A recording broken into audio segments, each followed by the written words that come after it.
We're going to be having Dr. Stella Alagbe joining us to help us discuss this issue of medical malpractice. Good morning, madam. Are you there? Good morning. Yes, I'm here. Good to have you. So before you came on, we're discussing medical malpractice in Nigeria, how prevalent it is, and the fact that many people have been complaining of misdiagnosis in the hospitals. In your experience, madam, what do you think is the cause of this, and how can we begin to reduce the amount of this kind of misdiagnosis? Misdiagnosis is not something new, in the medical world.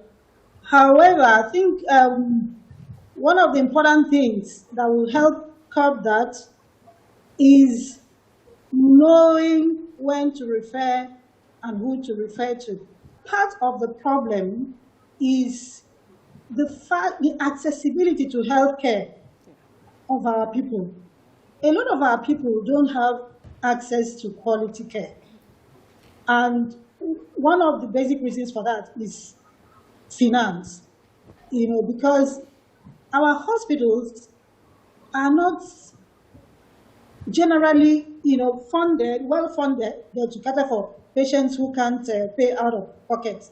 And the health insurance system is still very poorly developed in Nigeria. For me, I feel that there are different reasons why this could be. And sometimes I think it all has to do with the educational system. So we have people who go to medical schools. And one of the things we hear a lot about is that graduates just seem so half-baked, just don't seem as if, they've been through the university. Could that be a root cause, that the level of education that we have in Nigeria is just so poor that we're not bringing out well-qualified doctors? I'm not sure I totally agree with that. I think that despite the challenges we have in Nigeria, our medical education is still quite top. And if you look around the world, in most parts of the developed world, you find out that Nigerians are at the top of their game in the US, in the UK, in other parts of the world. Nigerians who are trained in Nigeria go out there and do excellently well. I had an experience about 10 years ago. I went to a very well-known hospital, which I will not mention. And they tried to put me there for and they said I had ulcer. And they started medicating me. After that, what saved me was that I was going to travel the day after. And when I got to the US, I was just visiting a friend's mother who was an octogenarian doctor. He just asked me one or two questions about my condition because I'd been taking the drugs. And I said that was negative. And they said, you had ulcer? Stop taking those drugs. And I stopped taking those drugs up to today. And I've been fine. So the problem is that if you are misdiagnosed, the medication that results from it will create another ailment. So people will start treating the illness that a misdiagnosis has created into the body. So it is really a complicated issue. My own is a very serious case. Yes. I was sick and I was taken to the hospital. Unfortunately, the government Federal Medical Center were on strike. So I was taken to a private hospital that is run by a mission. Put two together and put three together, they diagnosed that my 2 kidneys have failed. And I was now due to be taken to India for kidney transplant. Luckily for me, I had 2 members of staff who work with me.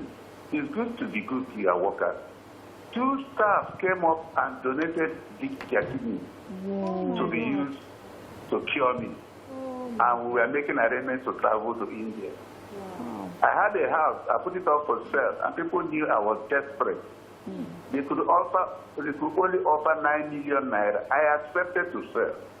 Since I wasn't going to pay for the kidney, I was only going to pay for transportation of my 2 members of staff and myself to kidney.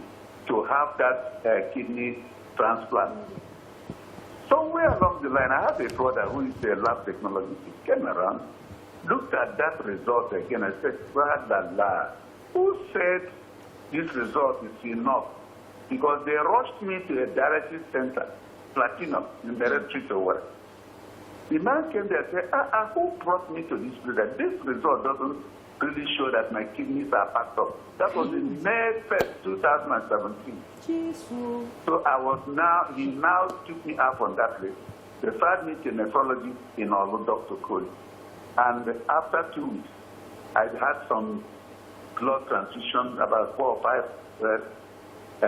blood transfusions. And they now took the result again. They analysis. There's nothing wrong with this man's kidney.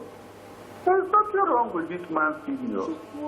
Just to cut the whole thing short, I was treated for other minor ailments. Since March 1st, since May 1st, 2017, till now, I have not gone back to any dialysis center. I am healthy, I'm happy. I thank God I didn't sell my house again because the people who wanted to buy it now understood what happened and they took back the advance.